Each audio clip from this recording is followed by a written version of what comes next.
পুৱাৰ বেলিয়ে প্ৰথমে স্পৰ্শ কৰা ভাৰতৰ পূব প্ৰান্ত সেই অসম। বেলিৰ প্ৰথম পোহৰতে সাৰ পোৱা পাহাৰ শিখৰ, অজস্ৰ জলধাৰাই চৰণ পখালি যোৱা পৰ্বতৰ শাৰী, ৰহস্যঘন শব্দ বৰ্ণ গন্ধেৰে বিস্তীৰ্ণ বনভূমি, চৰাই উমলি থকা স্ফটিক পানীৰ জলাশয়, সেউজ সোণালী শইচেৰে বিশাল পথাৰ। এই দেশ স্বপ্ন আৰু দিঠকৰ, কল্পনা আৰু বাস্তৱৰ দুকমোকালিৰ। এই প্ৰান্তৰ অধিবাসীসকলৰ মাজতো সেই একেই বৈচিত্ৰ্য আৰু বৰ্ণাঢ্যতা। কোন কেতিয়া আৰু ক'ৰ পৰা আহিছিল কোনেও খবৰ ৰখা নাই। চেতনাৰ স্বৰ্গভূমি অসমৰ হাতবাউলিত ভিন ভিন সময়ত তেওঁলোক আহিছিল আৰু অসমৰ পাহাৰে ভৈয়ামে ঘৰ পাতিছিলহি। তেওঁলোকৰ জীৱনৰ সকলো দিশত আচাৰে আচৰণে বিশাল বৈচিত্ৰ্যই সহজেই সংহত সমন্বিত ৰূপত ধৰা দিয়ে। অতীতকো হাত মেলি চুব পাৰি। অতীতৰ স্মৃতি চিহ্নবোৰে আমাক হাতত ধৰি সময়ৰ বাটেৰে উভতনি যাত্ৰাত লৈ যায়। সেই স্মৃতি চিহ্নবোৰে নীৰৱেই কৈও যায় সেই অনুপম কাহিনী, যি কাহিনী মিলনৰ, সমন্বয়ৰ। অসমৰ আকাশত মন্দিৰৰ উপাসনা, মছজিদৰ আজান, বৈষ্ণৱ কীৰ্তন, গীৰ্জাৰ ঘণ্টাধ্বনি অনায়াসে একাকাৰ হয়। অসমৰ মাজেদি অহৰ্নিশে বৈ যোৱা বৰলুইতৰ বিশাল ধাৰাও সেই মিলন আৰু সমন্বয়ৰে সহজ প্ৰতীক। চৌদিশৰ পৰা বৈ অহা জান জুৰি জলস্ৰোতে অহৰহ সমৃদ্ধ কৰা বৰলুইত একেদৰে বিচিত্ৰ ধাৰাৰে সমৃদ্ধ অসমৰ সংস্কৃতি আৰু চিগা শিকলিৰ খাৰু হৈ থানবানকৈ থকা অনেক মাতৰ জিলমিলীয়া মণিবোৰ বুটলি আমি গাঁঠি লোৱা সাতসৰী অসমীয়া ভাষা। প্ৰাক বৈষ্ণৱ আৰু বৈষ্ণৱ নৱন্যাসৰ যুগত কালজয়ী সাহিত্যই অসমীয়া ভাষা সমৃদ্ধ কৰিছিল। কিন্তু ব্ৰিটিছ অহাৰ পিছতে অসমৰ স্বাধীনতা সূৰ্য অস্ত যোৱাৰ দৰে অসমীয়া ভাষাৰ সেই সোণালী যুগো অকস্মাতে অন্ত পৰাৰ উপক্ৰম হ'ল।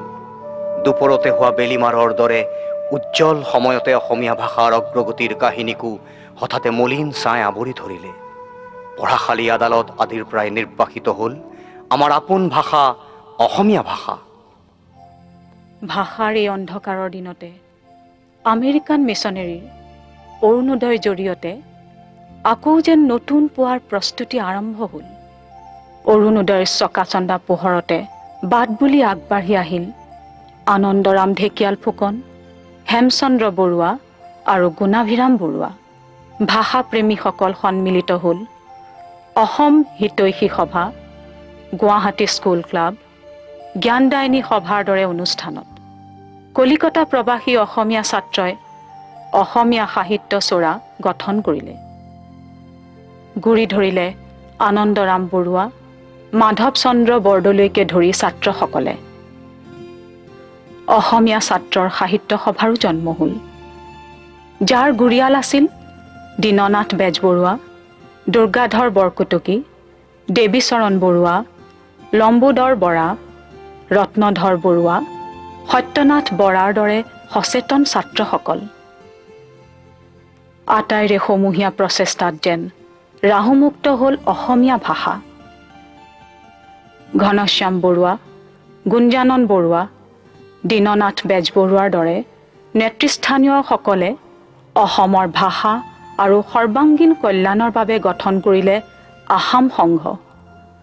কলিকতাৰ অসমীয়া ছাত্ৰসকলৰ প্ৰাণ দুগুণে উদ্বেলিত হ'ল ভাষাজননীৰ সেৱাৰ ব্ৰতেৰে। তেওঁলোকৰ চিন্তা চৰ্চাত ভাষা সাহিত্যই বিশাল পৰিধি আগুৰি পেলালে। সান্ধ্য চাহমেলতো হাঁহি তামাচাৰ ঠাই ল'লে ভাষা সাহিত্যৰ চিন্তাই। লক্ষ্মীনাথ বেজবৰুৱা, চন্দ্ৰকুমাৰ আগৰৱালা, হেমচন্দ্ৰ গোস্বামী প্ৰমুখ্যে ছাত্ৰসকলৰ উদ্যোগত সেই চিন্তা চেতনাই সংগঠিত ৰূপ ল'লে অসমীয়া ভাষা উন্নতি সাধিনী সভাত। প্ৰকাশ হ'ল জোনাকী, যি এক নৱ অভ্যুত্থানৰ বাৰ্তাৰ বাহক হৈ উঠিলগৈ।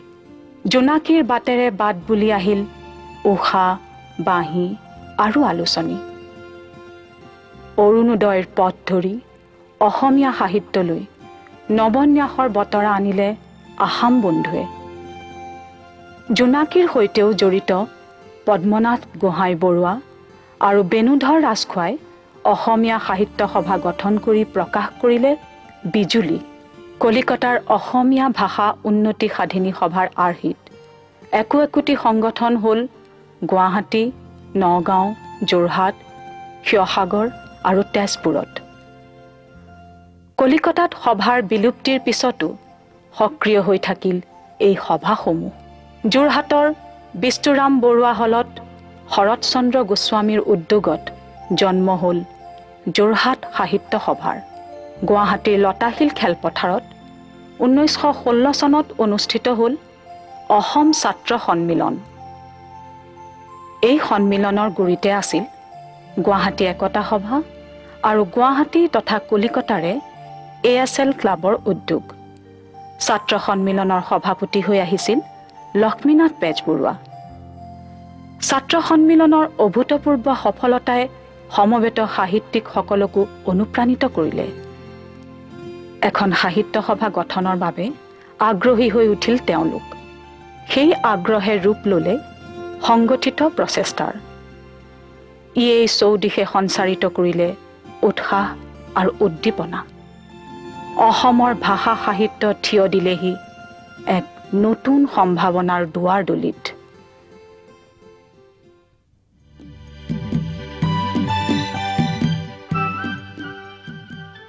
বুৰঞ্জীৰ স্পৰ্শেৰে ধন্য শিৱসাগৰক নতুন বেলিৰ পোহৰেহে যেন নতুনকৈ পোহৰাই তুলিলে।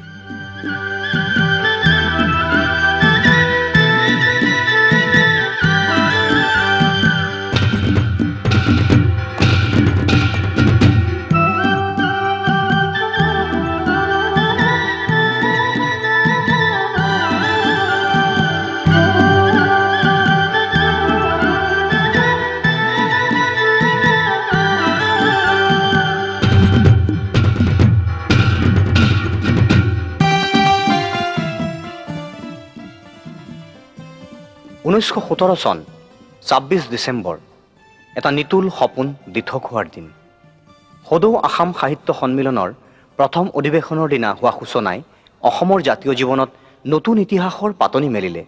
সভামণ্ডপলৈ যোৱাৰ বাটত সভাপতি পদ্মনাথ গোহাঁই বৰুৱাক ঘোঁৰাবাগিত তুলি সমদলে যেতিয়া নগৰ প্ৰদক্ষিণ কৰিছিল, ৰাইজৰ উলাহে তেতিয়া পাৰ ভাঙিছিল।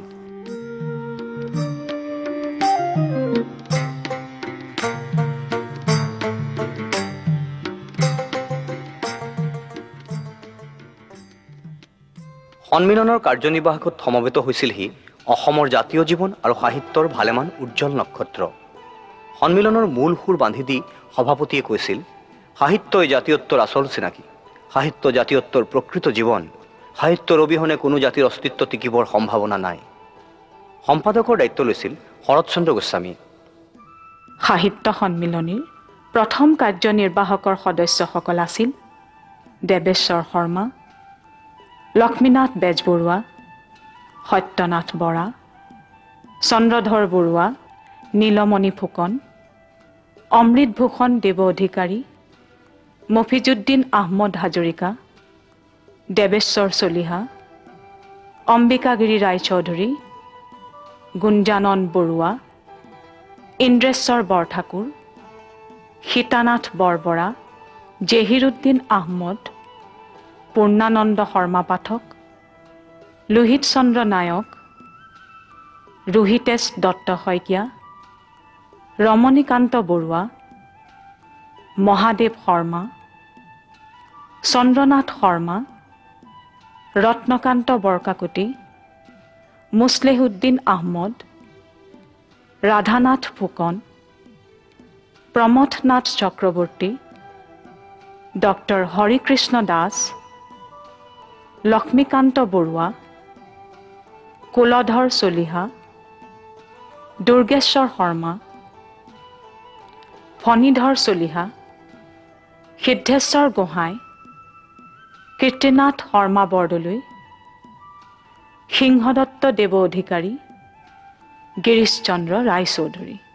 এই কাৰ্যনিৰ্বাহকৰে অন্যান্য সদস্যসকল আছিল কমলাকান্ত বৰুৱা, জনাৰ্দন বেজবৰুৱা, কালিৰাম দত্ত, আজিজুৰ ৰহমান, কমলাকান্ত দাস, ছফিউৰ ৰহমান, তাৰানাথ চক্ৰৱৰ্তী, মুদলৰাম দাস, ডম্বৰুধৰ গগৈ আৰু পীতাম্বৰ চক্ৰৱৰ্তী।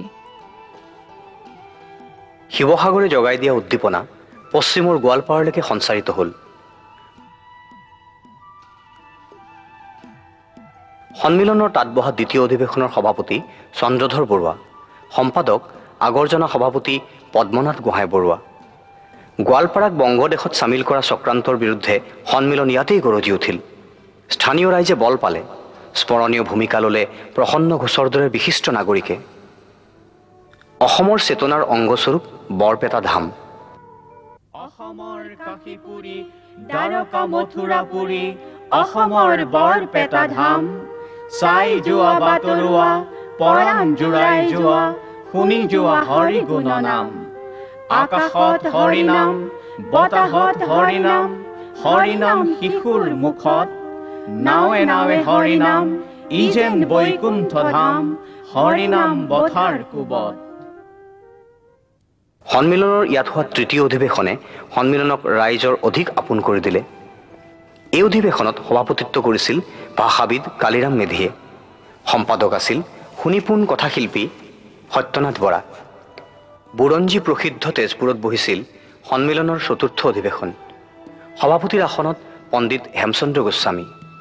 পুনৰ সম্পাদক হৈছিল শৰৎচন্দ্ৰ গোস্বামী। দেশত তেতিয়া স্বাধীনতা সংগ্ৰাম। সেই সংগ্ৰামত সম্পূৰ্ণ সহযোগিতাৰ বাবে সভাপতিয়ে ৰাইজক আহ্বান জনালে এই অধিৱেশনতে। 1923 চনত যোৰহাট চৰকাৰী হাইস্কুলত অনুষ্ঠিত সন্মিলনৰ পঞ্চম অধিৱেশনৰ সভাপতি শ্ৰীমন্নাম ঘোষাৰ ৰচয়িতা অমৃতভূষণ দেৱ অধিকাৰী। সেই বছৰতে সম্পাদক শৰৎচন্দ্ৰ গোস্বামী মন দিলে সন্মিলনৰ স্থায়ী ভৱন প্ৰতিষ্ঠাত। কাষ চাপিল ৰাধাকান্ত সন্দিকৈৰ। অকাল বিয়োগ ঘটা দুই পুত্ৰ চন্দ্ৰকান্ত আৰু ইন্দ্ৰকান্তৰ স্মৃতিত দানবীৰ সন্দিকৈয়ে দান দিলে কেতবোৰ চৰ্তত। চৰ্তসমূহ আছিল: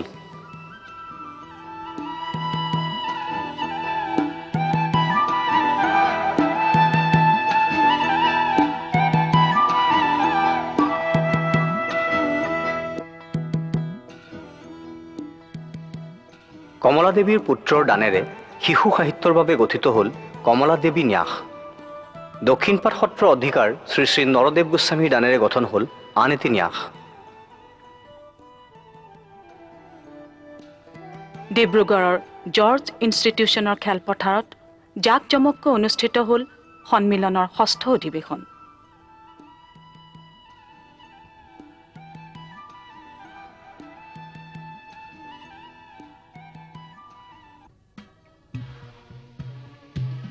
সভাপতিৰ আসনত বুৰঞ্জীবিদ কনকলাল বৰুৱা।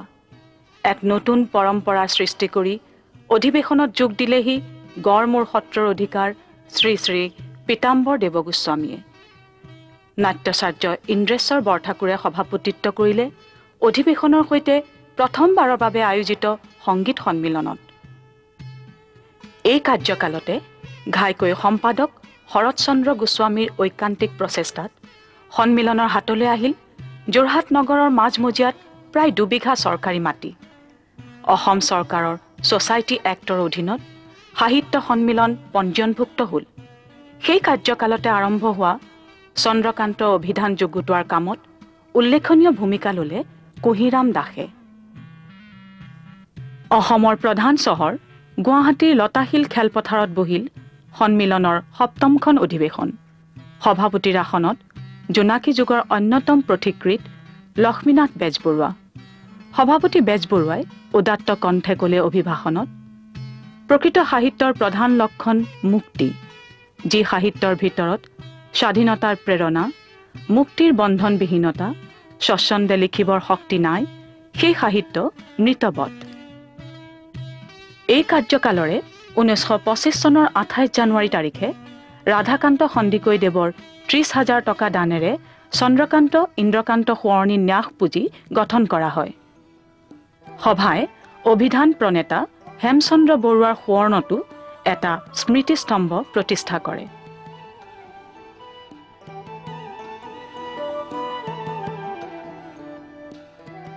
নগাঁৱত বহা সন্মিলনৰ 8মখন অধিৱেশনৰ সভাপতি ৰজনীকান্ত বৰদলৈ। ইয়াতেই প্ৰথম আয়োজিত বুৰঞ্জী শাখাৰ সভাপতি হিতেশ্বৰ বৰবৰুৱা। এই অধিৱেশনত যোৰহাটৰ শশীচন্দ্ৰ বৰবৰুৱাই নাইডু ব্যায়াম কৌশল দেখুৱাই দৰ্শকক আমোদ দিয়ে। সন্মিলনৰ এই কাৰ্যকালতে নৱনিৰ্মিত চন্দ্ৰকান্ত সন্দিকৈ ভৱনৰ দুৱাৰ মুকলি কৰিলে তেতিয়াৰ গভৰ্ণৰ ছাৰ জন কেৰে। এই কাৰ্যকালতে সন্মিলনৰ তিনিমহীয়া মুখপত্ৰ আসাম সাহিত্য সভা পত্ৰিকাৰ প্ৰকাশ আৰম্ভ হ'ল। চন্দ্ৰধৰ বৰুৱাৰ সম্পাদনাত ইয়াৰ প্ৰথম সংখ্যা প্ৰকাশ পায়। ব্ৰহ্মপুত্ৰ ব্ৰহ্মপুত্ৰৰ ভাগে বৈ যাওক, গংগা গংগাৰ ভাগে বৈ যাওক, আটাইবিলাক গৈ শেষত ভাৰত মহাসাগৰত মিলিবগৈ আৰু সেই ভাৰতীয় মহাজাতি। এইবুলি কৈছিল ধুবুৰীত বহা সন্মিলনৰ নৱম অধিৱেশনৰ সভাপতি বেণুধৰ ৰাজখোৱাই তেখেতৰ অভিভাষণত। এই বছৰতে নৰদেৱ ন্যাসৰ পুঁজিৰে সভাই প্ৰথমবাৰৰ বাবে প্ৰকাশ কৰি উলিয়ায় শ্ৰী শ্ৰী দামোদৰ চৰিত্ৰ গ্ৰন্থখন। গোৱালপাৰাত অনুষ্ঠিত দশমখন অধিৱেশনৰ সভাপতি আছিল তৰুণৰাম ফুকন। সম্পাদক নিৰ্বাচিত হ'ল পূৰ্ণানন্দ শৰ্মা পাঠক। যোৰহাটত অনুষ্ঠিত একাদশ অধিৱেশনৰ সভাপতি দাৰ্শনিক কবি কমলাকান্ত ভট্টাচাৰ্যই কৈছিল, সাহিত্য জাতীয় সম্পত্তি, কোনটো জাতি কিমান উন্নত তাৰ একমাত্ৰ সাক্ষী সেই জাতিৰ সাহিত্য। নানান ফুলৰ মৌ আনি মৌমাখিবোৰে যেনেকৈ মৌচাক সাজে, তেনেকৈ ৰসজ্ঞ সাহিত্যিকসকলেও নানান ৰস আহৰণ কৰি আমাৰ অসমীয়া সাহিত্যৰূপী ৰসঘৰাটি যেন সাজি উলিয়ায়। এইদৰে কৈছিল জ্ঞানমালিনীৰ কবি মফিজুদ্দিন আহমদ হাজৰিকাই গোলাঘাটত বহা দ্বাদশ অধিৱেশনৰ সভাপতিৰূপে। সেই কাৰ্যকালতে লক্ষ্মীধৰ শৰ্মা আৰু শ্ৰী শ্ৰী ৰামচন্দ্ৰ দাসে সাহিত্য সন্মিলনৰ শুভেচ্ছা সন্দেশ লৈ বৰাক উপত্যকাৰ গাঁৱে ভূঞে ভ্ৰমণ কৰিলেগৈ।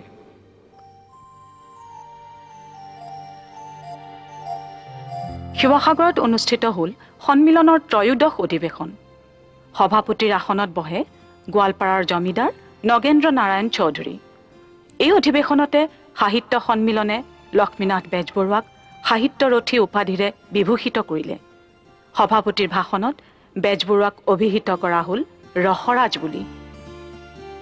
চন্দ্ৰকান্ত অভিধানৰ প্ৰথম সংস্কৰণ প্ৰকাশ আছিল এই কাৰ্যকালত সন্মিলনৰ এক উল্লেখনীয় ঘটনা।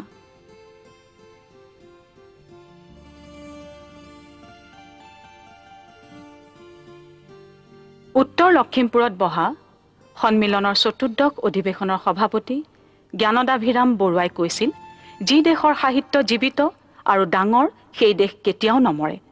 সন্মিলনৰ প্ৰথমজন সভাপতি পদ্মনাথ গোহাঁই বৰুৱাক জনোৱা সম্বৰ্ধনা আছিল এই কাৰ্যকালত সন্মিলনৰ এক উল্লেখনীয় কাৰ্যসূচী।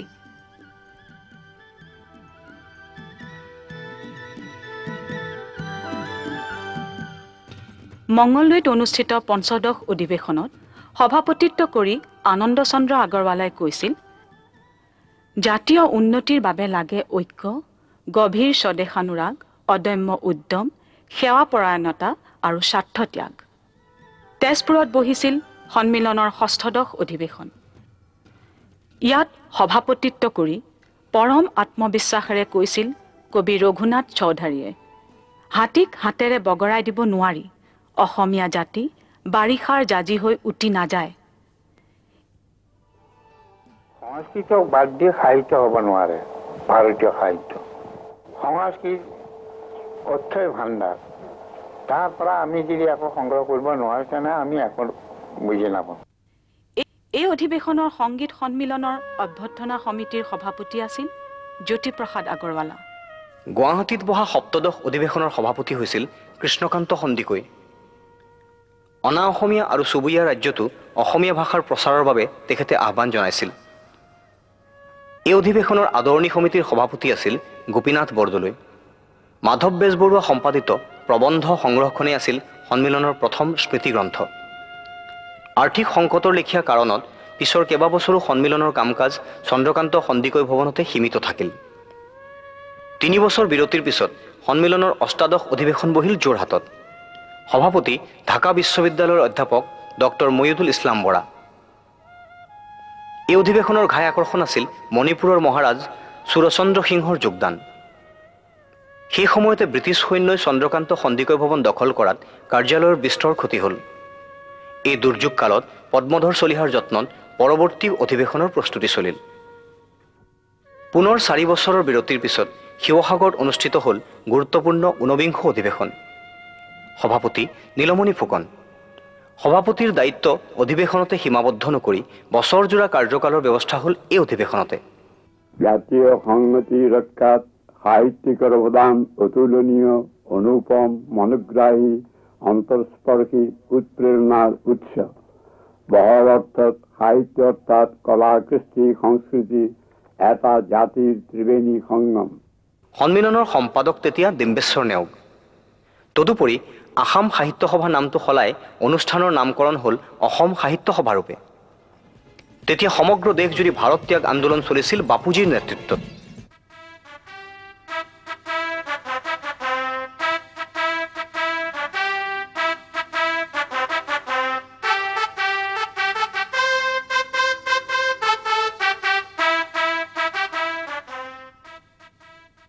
আনহাতে বিশ্বযুদ্ধৰ পৰিৱেশত আকৌ 2 বছৰ অধিৱেশন অনুষ্ঠিত নহ'ল। 1947 চনত ডিব্ৰুগড়ত বহা 20 অধিৱেশনত সভাপতিত্ব কৰিলে আগৰজনা সভাপতি নীলমণি ফুকনেই। প্ৰথমবাৰৰ বাবে আয়োজিত বিজ্ঞান শাখাৰ সভাপতি হ'ল জীৱন ফুকন। 1947 স্বাধীনতা লাভৰ বছৰ। কিন্তু স্বাধীনতাৰ আনন্দ মলিন কৰিলে সাম্প্ৰদায়িক সংঘৰ্ষই। সাহিত্য সভাই ঐক্য সংহতিৰ বাবে আহ্বান জনালে। অশান্তিৰ অৱস্থাত পুনৰ 2 বছৰ সভাৰ অধিৱেশন নবহিল। 1950 চনত মাৰ্ঘেৰিটাত 21 অধিৱেশনৰ সভাপতি হ'ল অম্বিকাগিৰি ৰায়চৌধুৰী। এই অধিৱেশনে অসমীয়া ভাষাক অসমৰ ৰাজ্যভাষা কৰাৰ দাবী জনালে। ৰাজ্যভাষা দিৱস পালন কৰিলে 16 জুলাই দিনটোতে। সভাপতিৰ উদাত্ত ভাষণ আছিল এই অধিৱেশনৰ আকৰ্ষণ। ইয়াতেই আসামৰ অসমীয়া জাতিৰ ভাগ্য সম্বন্ধে যোৱা 50 বছৰৰ ইতিহাস এই মোনাখানত আছে। মোৰ চেতনা ডেকা অসম সংৰক্ষণী সভা, জাতীয় মহাসভাত এইবিলাকৰ ৰেকৰ্ড। এই ইতিহাস জীৱন্ত ইতিহাস। মোৰ ব্যক্তিগত সন্মান নষ্ট হৈ যাওক, মই আকৌ ধ্বংস হৈ যাওঁ, কিন্তু দেশ থাকক, জাতীয় গৌৰৱ থাকক, এয়ে মোৰ আকাংক্ষা। পুনৰ 3 বছৰ বিৰতিৰ পিছত 20 অধিৱেশন বহিল ৰাজধানী শ্বিলঙত। সভাপতি ডক্টৰ সূৰ্য কুমাৰ ভূঞা আৰু সম্পাদকৰ দায়িত্বত অতুল চন্দ্ৰ হাজৰিকা।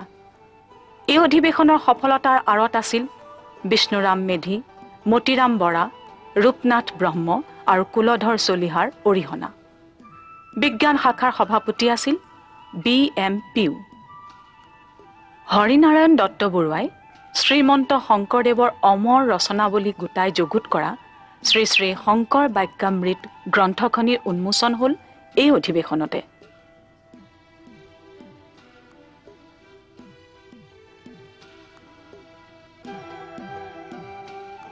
যোৰহাটত বহা সভাৰ 23 অধিৱেশনত পৌৰোহিত্য কৰিলে নলিনীবালা দেৱীয়ে।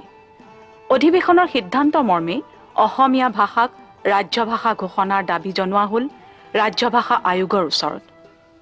অসম সাহিত্য সভা বাৰ্ষিকী আৰু ভাষণাৱলীৰ প্ৰকাশ সেই বছৰৰ উল্লেখনীয় কাম। সভানেত্ৰীৰ আসনৰ পৰা নলিনীবালা দেৱীৰ ভাষণো আছিল অধিৱেশনৰ বিশেষ আকৰ্ষণ। কবি সাহিত্যিকে স্থিৰ মননৰ মাজত বিশ্বৰ অন্তঃশীলা প্ৰকৃতিৰ প্ৰবাহ অনুভূতি অনুভৱ কৰি নিজৰ সৃষ্টিত সন্নিৱেশিত কৰে। অপৰূপা বিশ্ব প্ৰকৃতিৰ সৌন্দৰ্য প্ৰকাশৰ মাধ্যম ৰূপ কবি সাহিত্যিক শিল্পীসকলে নিজৰ মাধুৰ্যতাৰে ৰঙাই প্ৰকাশিত কৰিবলৈ কৰাটোৱেই স্বজতাৰ ধৰ্ম। গুৱাহাটীত বহা সভাৰ 24 অধিৱেশনৰ সভাপতি হ'ল যতীন্দ্ৰনাথ দুৱৰা। এই অধিৱেশনৰ কাৰ্যসূচীৰ এক উল্লেখনীয় দিশ আছিল বুৰঞ্জী শাখাত ডক্টৰ বীৰেঞ্চি কুমাৰ বৰুৱাৰ ভাষণ। এই কাৰ্যকালতে সভাই ৰাজ্যভাষাৰ দাবী দোহাৰিলেগৈ গৃহমন্ত্ৰীৰ ওচৰত।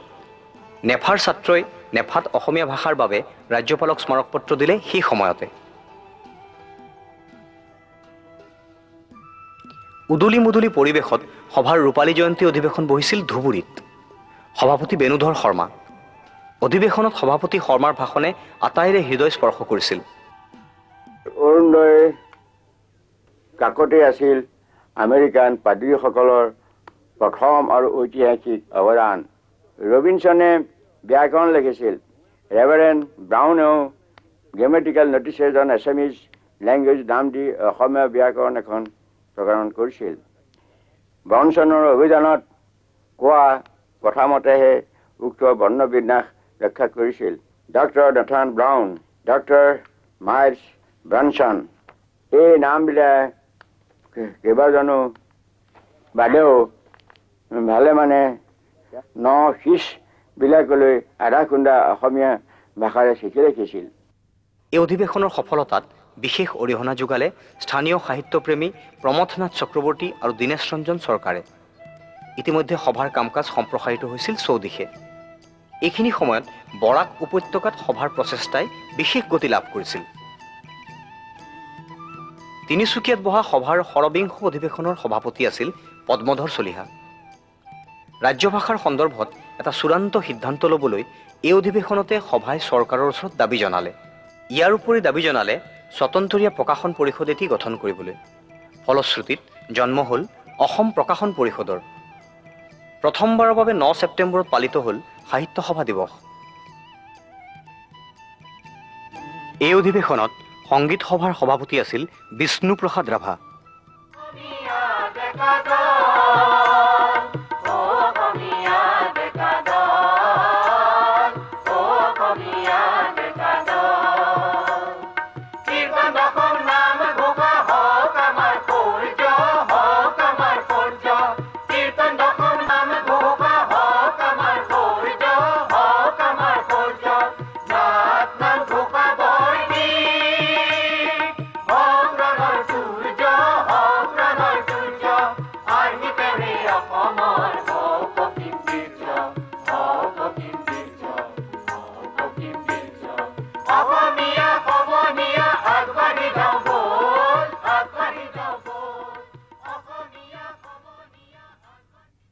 নগাঁৱত সপ্তবিংশ অধিৱেশনৰ অভ্যৰ্থনা সমিতিৰ গুৰি ধৰিলে মহীচন্দ্ৰ বৰাই। সভাৰ সভাপতি অতুল চন্দ্ৰ হাজৰিকা, সম্পাদক তেতিয়া যতীন্দ্ৰনাথ গোস্বামী। এই অধিৱেশনেও অসমীয়া ভাষাক ৰাজ্যভাষা ঘোষণাৰ দাবী জনাবলৈ প্ৰস্তাৱ ল'লে। 1960 চনৰ 11 মাৰ্চত সভাই ৰাজ্যজুৰি পালন কৰিলে ৰাজ্যিক ভাষা দিৱস। সভাৰ দাবী মানি লৈ চৰকাৰে ৰাজ্যভাষা আইনৰ জৰিয়তে অসমীয়া ভাষাক ৰাজ্যভাষাৰূপে স্বীকৃতি দিলে। অসম সাহিত্য সভাৰ প্ৰস্তাৱ অনুযায়ী চৰকাৰে নগাঁৱৰ কলঙৰ ওপৰৰ নৱনিৰ্মিত দলঙৰ নাম আনন্দৰাম ঢেকিয়াল ফুকনৰ নামত ৰাখিবলৈ সিদ্ধান্ত লয়। যশস্বী ভাস্কৰ যুগল দাসে যুগুতোৱা আৰ্হিৰ এটি প্ৰতীক এই বছৰতে সভাই গ্ৰহণ কৰে। প্ৰতীকৰ বেদীত অসম সাহিত্য সভা নামটো থাকি সভাক ধৰি ৰাখিছে। বেদীৰ ওপৰত থকা শৰাইখনি জাতীয় সাংস্কৃতিক সৌধৰ নিদৰ্শন। সৌধস্বৰূপ শৰাইত প্ৰতিষ্ঠিত হৈছে এখন পুথি। এই পুথি আমাৰ সমগ্ৰ মানৱীয় জ্ঞান, বিদ্যা, শিল্প, সাহিত্য আৰু বাঞ্ছিত প্ৰমূল্যসমূহৰ আধাৰ। ধ্ৰুৱতৰাটি এই সাধনাৰ লক্ষ্য। এই সকলোখিনি সাধনাৰ প্ৰকাশ মাধ্যম চিৰ চেনেহী মোৰ ভাষাজননী। ভাষাজননীৰ অক্ষয় বন্তিগছিয়ে আমাৰ সকলো সাধনাক অনন্তকাললৈ পোহৰাই ৰাখিব। এই বাণী, তৰা আৰু বন্তিগছিৰ পটভূমিত আছে এটি আহঁত পাতৰ আভাস। আহঁত পাতটি ভাৰতীয় সাংস্কৃতিক সাধনাৰ লগত গভীৰভাৱে সম্পৃক্ত বুদ্ধিবৃক্ষৰ এটি প্ৰতীকী আভাস। চন্দ্ৰকান্ত সন্দিকৈ ভৱনত সভাৰ প্ৰথম পতাকা উত্তোলনে চৌদিশে উৎসাহ জগালে। এই বছৰতে সভাই পালন কৰিলে আনন্দৰাম ঢেকিয়াল ফুকনৰ জন্ম শতবৰ্ষ।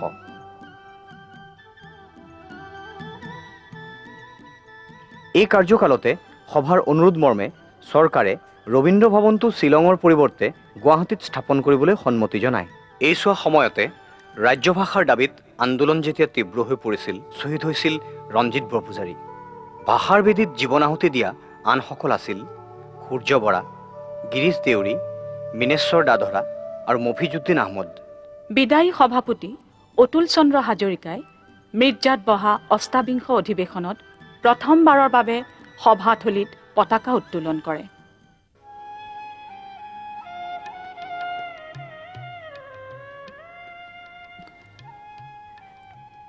ত্ৰৈলোক্যনাথ গোস্বামী আছিল এই অধিৱেশনৰ সভাপতি আৰু সম্পাদক আছিল ডক্টৰ মহেশ্বৰ নেওগ। এই অধিৱেশনতে এবছৰীয়া কাৰ্যকাল পুনৰ 2 বছৰীয়া কৰা হয়। শিলচৰত পতা তৰুণৰাম ফুকন স্কুললৈ আৰ্থিক অনুদান দি সভাই কাম কাজ বহলালে বৰাক উপত্যকালৈ। সম্পাদক নেওগৰ নেতৃত্বত সভাৰ সজাতি দল এই বছৰতে গৈছিল তিৰাপ সীমান্তলৈ। চন্দ্ৰকান্ত সন্দিকৈ ভৱনত ৰাধাকান্ত সন্দিকৈ মূৰ্তি প্ৰতিষ্ঠা আৰু ৰাধাকান্ত সন্দিকৈ ভৱনৰ আধাৰশিলা স্থাপনো কৰা হ'ল এই বছৰতে। বিহগী কবি ৰঘুনাথ চৌধুৰীৰ জন্মতিথিত সভাই এই বছৰতে অনুষ্ঠিত কৰিলে সম্বৰ্ধনা উৎসৱ। সভাৰ 29 অধিৱেশনতো সভাপতি হ'ল ত্ৰৈলোক্যনাথ গোস্বামী। আচলতে যিসকলে শিক্ষাব্ৰতী তেওঁবিলাকে এই শিক্ষাৰ ওপৰতে বেছি মনোযোগ দিয়ে আৰু সেই মনোযোগ দিলে মনটো আপোনা আপুনি সেইফালে ডেভেলপ কৰে, উন্নত হয় আৰু তাৰ পৰা ল'ৰাও উপকৃত হয়। এই অধিৱেশনৰ সংগীত শাখাৰ সভাপতি আছিল পাৰ্বতী প্ৰসাদ বৰুৱা। তেখেতে সভালৈ বুলি 50,000 টকাৰ দান দিলে এটি ভৱন নিৰ্মাণৰ বাবে ভগৱতী প্ৰসাদ বৰুৱাৰ স্মৃতিত। 1963 চনত ৰাজ্যপালে এই ভৱনৰ আধাৰশিলা স্থাপন কৰিলে ডক্টৰ সুনীতি কুমাৰ চট্টোপাধ্যায় শ্লোক পাঠেৰে। 1962 চনত চীনা আক্ৰমণৰ সময়ত সভাই প্ৰতিৰক্ষা পুঁজিলৈ 1000 টকাৰ অৰিহণা যোগালে।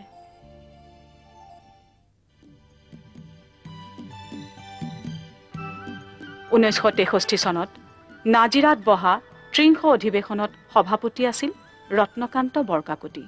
সংগীত শাখাৰ সভাপতি ভূপেন হাজৰিকাই কৈছিল অসমৰ সংস্কৃতিৰ মানিক সুবৰ্ণ পোৱালমণি প্ৰচাৰৰ কথা। এই অধিৱেশনতে সভাই প্ৰস্তাৱ কৰিলে লুইতৰ ওপৰত সাজি থকা দলঙৰ নাম হ'ব লাগে শৰাইঘাট। এই বছৰৰে 7 জুনৰ দিনা প্ৰধানমন্ত্ৰীয়ে সেই নামেৰে দলং মুকলি কৰিলে। সভাপতি বৰকাকতি অধিৱেশনথলীতে অসুস্থ হ'ল আৰু ঘৰলৈ অহাৰ বাটতে তেখেতৰ মৃত্যু হ'ল। কাৰ্যকালৰ বাকীখিনি সময়ৰ বাবে সভাৰ দায়িত্ব ল'লে উপসভাপতি পৰাগধৰ চলিহাই। তেলনগৰী ডিগবৈত সভাৰ পৰৱৰ্তী অধিৱেশনত সভাপতিত্ব কৰিলে মিত্ৰদেৱ মহন্তই। ঐক্যৰ ওপৰত গুৰুত্ব দি তেখেতে কৈছিল, যি দেশত তেওঁলোকৰ জন্ম, যি দেশত তেওঁলোকৰ জীৱিকা, যি দেশৰ মাটিত তেওঁলোকে দেহা এৰিবলৈকো আশা পালি আছে, সেই দেশৰ সাংস্কৃতিক জীৱনৰ পৰা সুকীয়া হৈ থাকিবৰ ইচ্ছা নকৰাটোৱেই অতি স্বাভাৱিক প্ৰেৰণা। প্ৰাচীন কলা সংস্কৃতিৰ প্ৰতি কি এটা ধনমুখী হ'ল। ধনমুখী হ'লেই যে সেই কথা বেয়া হৈ যায়, কলা সংস্কৃতিৰ জাত্যান্তৰ হয়। সবাতোকে ডাঙৰ কাৰণ আমি অৰ্থাৎ এই ধৰ্মৰ চৰ্চা নকৰোঁ বা আধ্যাত্মৰ চৰ্চা নকৰোঁ।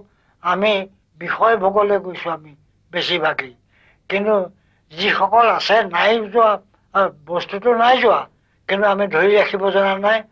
আমি কালৰ গতি ধৰিছে অইন যেনেকৈ উজাব লাগিছিলে সেইটোৱে উজোৱা নাই, ভাবি চিন্তি উজোৱা নাই। শান্তিদেৱ ঘোষ আহিছিল সংগীত সমাৰোহলৈ। মুখ্য অতিথি হৈ আহিছিল মুল্ক ৰাজ আনন্দ।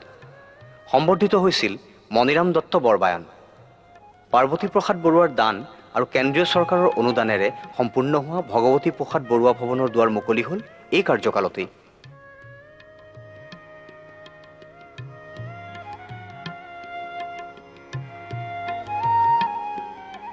নলবাৰীত বহা 30 অধিৱেশনৰ সভাপতি আছিল কবি ডিম্বেশ্বৰ নেওগ।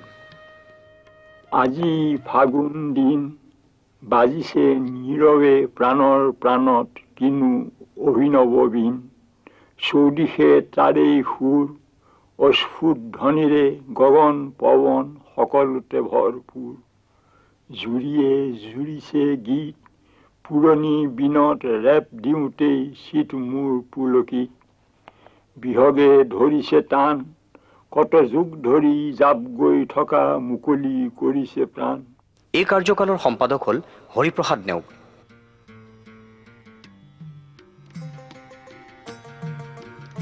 উত্তৰ লখিমপুৰত দ্বিতীয়বাৰৰ বাবে অনুষ্ঠিত 33 অধিৱেশনত সভাপতিত্ব কৰিলে ধনী কবি বিনন্দ চন্দ্ৰ বৰুৱাই। সম্বৰ্ধিত হ'ল বিষ্ণুৰাম মেধি। অধিৱেশনথলীত দফলা শিল্পীৰ অংকীয়া ভাওনা আছিল বিশেষ আকৰ্ষণ। সহজ উদ্দেশ্য সহজ উপায়েৰেহে সিদ্ধি কৰিব পাৰি, এই কথাৰ সত্য। আৰু অসৎ উপায়েৰে যদি সহজ কামবিলাক সিদ্ধি কৰিবলৈ যায় আৰু কেতিয়াবা সিদ্ধি হ'লেও স্থায়ী কেতিয়াও নহয়। 1967 চনৰ ডিব্ৰুগড়ত বহা অধিৱেশনৰ সভাপতি নকুল চন্দ্ৰ ভূঞাই অসমীয়া সাহিত্য সংস্কৃতিৰ ভেটি বহলোৱাৰ আহ্বান জনালে। নেফাৰ বৃহৎ এক শিল্পী দলেও যোগ দিলেহি এই অধিৱেশনত। এই বছৰতে বৰেণ্য সাহিত্যিক ৰজনীকান্ত বৰদলৈ আৰু চন্দ্ৰকুমাৰ আগৰৱালাৰ জন্ম শতবৰ্ষ উদযাপিত হ'ল। তেজপুৰত তৃতীয়বাৰৰ বাবে অধিৱেশন বহিছিল জ্ঞাননাথ বৰাৰ সভাপতিত্বত। সম্পাদক আছিল হৰিপ্ৰসাদ নেওগ। সাংস্কৃতিক সমাৰোহ উদ্বোধন কৰিছিল প্ৰফুল্ল চন্দ্ৰ বৰুৱাই। এই বছৰটো আছিল সভাৰ বাবে বেজবৰুৱা বৰ্ষ। যোৰহাটত কেন্দ্ৰীয়ভাৱে পালিত হ'ল সাহিত্যৰথী জন্ম শতবৰ্ষ।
বেজবৰুৱাৰ স্মৃতিত প্ৰকাশ কৰা ডাক টিকট উন্মোচন কৰিলে ৰাজ্যপালে।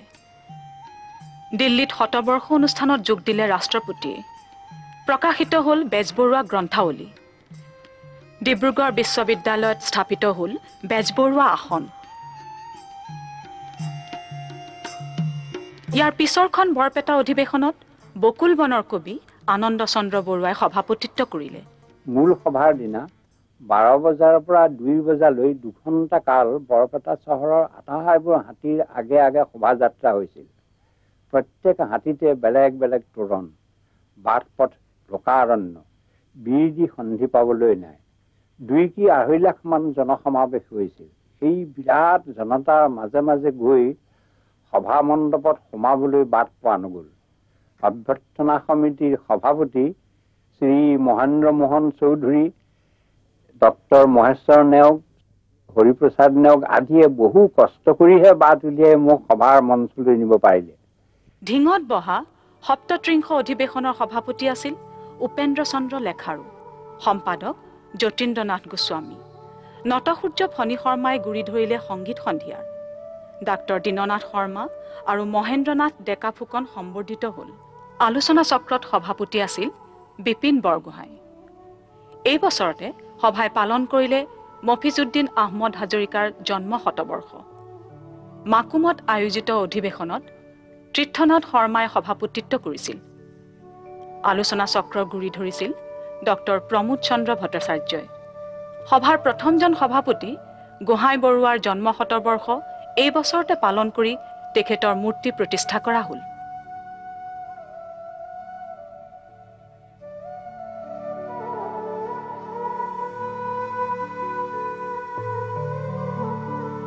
হেমচন্দ্ৰ গোস্বামীৰো জন্ম শতবৰ্ষ উদযাপিত হ'ল এই বছৰতে।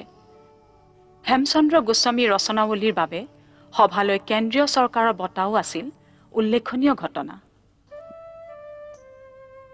ধুবুৰীত বহা অধিৱেশনত সভাপতিত্ব কৰিলে হেম বৰুৱাই। কেৱল অনুকৰণৰ দ্বাৰা কোনো এটা জাতি কেতিয়াও মহৎ হ'ব নোৱাৰে। এইকাৰণে সম্ভৱতঃ গান্ধীজীয়ে আমাক এচাম অনুকৰণকাৰী নালাগে বুলি কৈছিল। যুগৰ আন এজন শ্ৰেষ্ঠ মানৱ ডক্টৰ ৰাধাকৃষ্ণনে জাতিটোক বিদেশীৰ উক্তি নহ'বলৈ সাৱধান কৰি দিছিল। অসমীয়া সাহিত্যৰ বুৰঞ্জী লোকগীতসমূহ বাদ দিলে দেখা যায় যে ই তাহানিৰে পৰা অনুকৰণৰ বুৰঞ্জী। অধিৱেশনত সম্বৰ্ধিত হ'ল অমিয় কুমাৰ দাস, ডক্টৰ হেৰম্বকান্ত বৰপূজাৰী বুৰঞ্জী শাখাৰ সভাপতি, আলোচনা চক্ৰত শৰৎ চন্দ্ৰ সিংহ, বেণুধৰ ৰাজখোৱা আৰু কনকলাল বৰুৱাৰ জন্ম শতবৰ্ষৰ উদযাপন আছিল সভাৰ এই বছৰৰ উল্লেখনীয় কাৰ্যসূচী। এই বছৰতে মাধ্যম আন্দোলনৰ শ্বহীদ হ'ল মোজাম্মিল হক আৰু অনিল বৰা সমন্বিতে কেইবাজনো।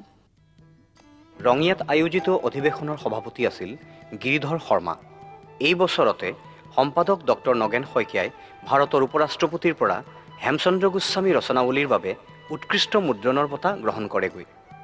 এই কাৰ্যকালতে সভাৰ প্ৰথম লেখক শিবিৰত থলুৱা জনগোষ্ঠীৰ ৭০ গৰাকী লেখক লেখিকাই ভাগ লয়। পৰৱৰ্তী মঙলদৈ অধিৱেশনত সভাপতিত্ব কৰিলে ডক্টৰ মহেশ্বৰ নেওগে। তেখেতৰ ভাষণত ঘাই গুৰুত্ব আছিল উত্তৰ পূৰ্বাঞ্চলৰ সাংস্কৃতিক ঐক্যৰ ওপৰত। বুৰঞ্জী সন্মিলনত সভাপতিত্ব কৰিলে সদানন্দ চলিহাই। সভাই এই বছৰত চন্দ্ৰধৰ বৰুৱা আৰু আনন্দ চন্দ্ৰ আগৰৱালাৰ জন্ম শতবৰ্ষ উদযাপন কৰিছিল। তিতাবৰ অধিৱেশনৰ সভাপতি হ'ল ডক্টৰ সত্যেন্দ্ৰনাথ শৰ্মা। ক'বলৈ গ'লে সাহিত্যৰ ছাত্ৰ হিচাপে সাহিত্যৰ বিভিন্ন শাখাৰ আলোচনাত আনন্দ পোৱা যায়। এটা বিষয়ত আবদ্ধ থাকিলে মানুহজনৰ আন আন বিষয়ৰ প্ৰতি তেওঁৰ অজ্ঞতা লাহে লাহে বাঢ়ি যায়। সেইকাৰণে সকলো সাহিত্যৰ ছাত্ৰই সাহিত্যৰ বিভিন্ন শাখাৰ লগত পৰিচয় ৰখা প্ৰয়োজন বুলি মই ভাবোঁ। অধিৱেশনৰ মুখ্য অতিথি পঞ্জাৱৰ মুখ্যমন্ত্ৰী কৃপাল সিং নাৰাং। সম্বৰ্ধিত হৈছিল হৰিপ্ৰসাদ গোৰ্খা ৰায়, তৰুণ চন্দ্ৰ পামেগাম, ৰাজেন ৰাভা আৰু মেদিনী চৌধুৰী। কবি সন্মিলনৰ সভাপতি আছিল কেশৱ মহন্ত। এই কাৰ্যকালতে আনন্দ বৰুৱা স্মাৰক বক্তৃতাৰ আয়োজন হ'ল যোৰহাটত। শতবৰ্ষ উদযাপিত হ'ল নবীন চন্দ্ৰ বৰদলৈ, হিতেশ্বৰ বৰবৰুৱা আৰু ৰাধানাথ ফুকনৰ। টিহুত বহা সভাৰ ৩৭তম অধিৱেশনত সভাপতিত্ব কৰিছিল যজ্ঞেশ্বৰ শৰ্মাই। সাহিত্য মাত্ৰেই জীৱনৰ সমালোচনা এক প্ৰকাৰ বুলি ক'ব লাগে। কবিতাই হওক বা প্ৰবন্ধই হওক, সাহিত্য মাত্ৰেই এই জীৱনৰ সমালোচনা। সেই সমালোচনাৰ গতিটো বেলেগ। কাব্যৰ সমালোচনাৰ গতি বেলেগ আৰু প্ৰবন্ধৰ সমালোচনাৰ গতিও বেলেগ। মোৰ প্ৰবন্ধবিলাকত কাব্যৰ সমালোচনা আছে, সমাজৰ সমালোচনা আছে, ব্যক্তিৰ সমালোচনাও নোহোৱা নহয়, ব্যক্তিৰ সমালোচনাও আছে। এই কাৰ্যকালতে সভাই চৰকাৰৰ পৰা সৰ্বাধিক ৩ লাখৰো অধিক টকাৰ অনুদান পালে সম্পাদক হেমন্ত কুমাৰ শৰ্মাৰ যত্নত। অধিৱেশনত ৰাইজৰ উদ্দীপনা দেখি অভিভূত হ'ল মুখ্য অতিথি সুভাষ মুখোপাধ্যায়। এই অধিৱেশনত ৰাষ্ট্ৰপতি ফখৰুদ্দিন আলী আহমেদৰ যোগদানেও উদ্দীপনা বঢ়াই তুলিছিল।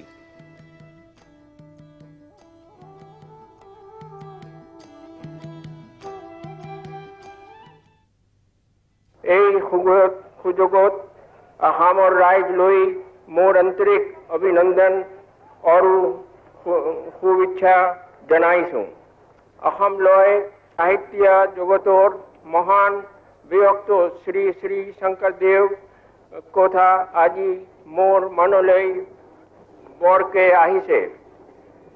এই মহাপুৰুষজনে যোৱা ৪ শতাব্দীৰো আগত যি অসমীয়া সুৰৰ সৃষ্টি কৰিলে আৰু লগে লগে যি শ্ৰী জনশীল সংগীত আৰু নাটকৰ অৱতাৰণ কৰিলে তাৰ তুলনা সেই দেশত অতি বিৰল। শ্ৰী শ্ৰী শংকৰদেৱ ৰচিত ৰাম সৰস্বতী, মহেন্দ্ৰ কন্দলী আদিৰ দৰে মহান কবি সকলে আৰু আন আন অসমীয়া সাহিত্য জগতৰ পৰম সাধক সকলে মই এই সুযোগতে আন্তৰিক কৃতজ্ঞতা জ্ঞাপন কৰিলোঁ। এই বছৰতে সভাই তৰুণৰাম ফুকন শতবৰ্ষ উদযাপন কৰিলে। নীলমণি ফুকন আৰু ৰঘুনাথ চৌধাৰীৰ সমগ্ৰ গ্ৰন্থৰ স্বত্ব পালে সাহিত্য সভাই। অভয়াপুৰীত অনুষ্ঠিত পৰৱৰ্তী অধিৱেশনৰ সভাপতি আছিল সৈয়দ আব্দুল মালিক।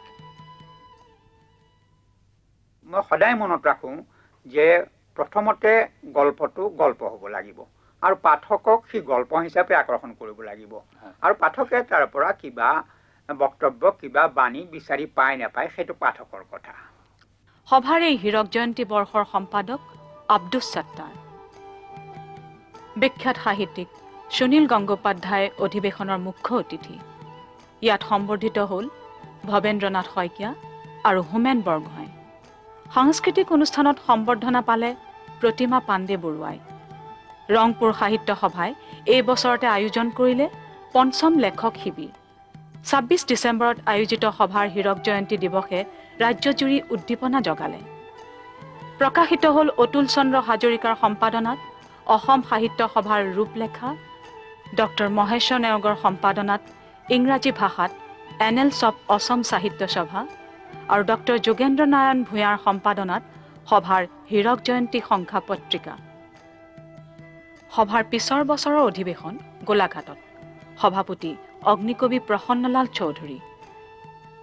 ভাষাৰ যেতিয়া জন্ম হোৱা নাছিল তেতিয়াও এই আবেগ অনুভূতি আদিৰ প্ৰকাশ কিছুমান ধাতুৰ পৰা জন্ম নোহোৱা ইংগিতমূলক শব্দৰ যোগেদি প্ৰকাশ পাইছিল। এই বছৰতে সংস্কৃত পণ্ডিত কৃষ্ণকান্ত সন্দিকৈক দিয়া হৈছিল সভাৰ সৰ্বোচ্চ সন্মান সদস্য মহিয়ান উপাধি।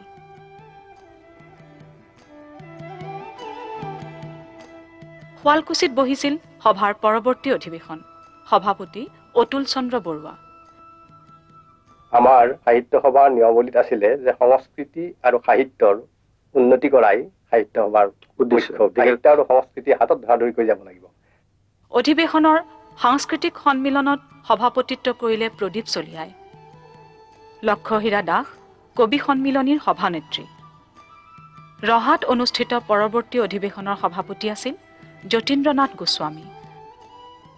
অসমীয়া সাহিত্যৰ যি ধাৰাৰ ওপৰত আমি নিৰ্ভৰ কৰি আগতে বুৰঞ্জী ৰচনা কৰিছিলোঁ বা এতিয়াও কৰি আছে, তাৰ এটা নতুন মূল্যায়ন আৱশ্যক হৈছে আৰু বুৰঞ্জী নতুন ধাৰাৰে লিখিব লগা এটা প্ৰয়োজন মই নিজে অনুভৱ কৰিছোঁ আৰু এইটো যথেষ্ট আৱশ্যকো, কিয়নো আমি সকলোবিলাক ধাৰা যি ধাৰাই আমাৰ সাহিত্যৰ পৰিপুষ্টি সাধন কৰিছে সেইবিলাক কথাও চিন্তা কৰিব লাগিব আৰু আমাৰ এফালে বৈষ্ণৱ যুগৰ যিটো প্ৰভাৱ সেইটো যিদৰে এফালে নিৰ্ণয় কৰা হৈছে যদিও এতিয়াও অনেক গ্ৰন্থৰাজি আছে যিবিলাক আমি পোহৰলৈ আনিব পৰা নাই, যিবিলাকৰ বিষয়ে সম্পূৰ্ণ অধ্যয়ন হোৱা নাই। গতিকে সেইবিলাক অধ্যয়ন কৰি আৰু নতুন দৃষ্টিভংগীৰ লগত খাপ খুৱাই পেলাই আমি এই বুৰঞ্জী ৰচনা কৰিব লাগে। সভাৰ স্মৃতিগ্ৰন্থ উন্মোচন কৰিলে গোবিন্দ চন্দ্ৰ পৈৰাই। সংগীত সন্মিলনীৰ সভাপতি হ'ল ডক্টৰ বীৰেন্দ্ৰনাথ দত্ত। সংগীতাচাৰ্য লক্ষ্মীৰাম বৰুৱাৰ সোঁৱৰণত এই বছৰতে লক্ষ্মীৰাম বৰুৱা সদনৰ আধাৰশিলা স্থাপন হ'ল। সদনৰ নিৰ্মাণৰ বাবে দান আগবঢ়ালে সংগীতাচাৰ্য দুই পুত্ৰ প্ৰফুল্ল চন্দ্ৰ বৰুৱা আৰু পৰশুৰাম বৰুৱাই। ৰঘুনাথ চৌধুৰী শতবৰ্ষ পালিত হ'ল এই বছৰতে। তিনিচুকীয়াত দ্বিতীয়বাৰ অধিৱেশন বহিছিল 1981 চনত। সভাপতি সীতানাথ ব্ৰহ্মচৌধুৰীয়ে আটাইকে বুকুত সাবটি লোৱাৰ আহ্বান জনাইছিল। এই বছৰতে উদযাপিত নীলমণি ফুকনৰ শতবৰ্ষত কেন্দ্ৰীয় চৰকাৰে প্ৰকাশ কৰিলে বিশেষ ডাক টিকট। কাৰ্বি আংলং জিলাত বহা পিছৰ বছৰৰ অধিৱেশনতো সভাপতি হৈ ৰ'ল সীতানাথ ব্ৰহ্মচৌধুৰীয়ে।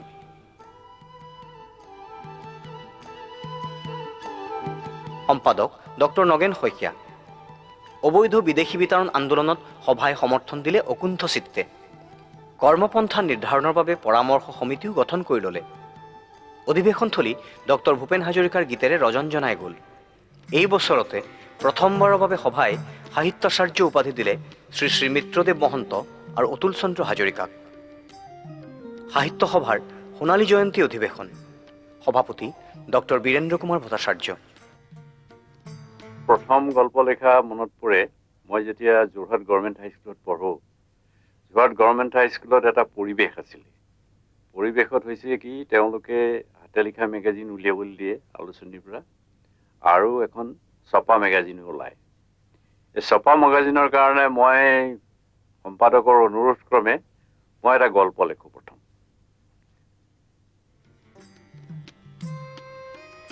এই বছৰতে সভাই 1 কোটি টকাৰ জাতীয় ন্যাস পুঁজি গঠনৰ দিশত আনুষ্ঠানিকভাৱে অগ্ৰসৰ হ'ল।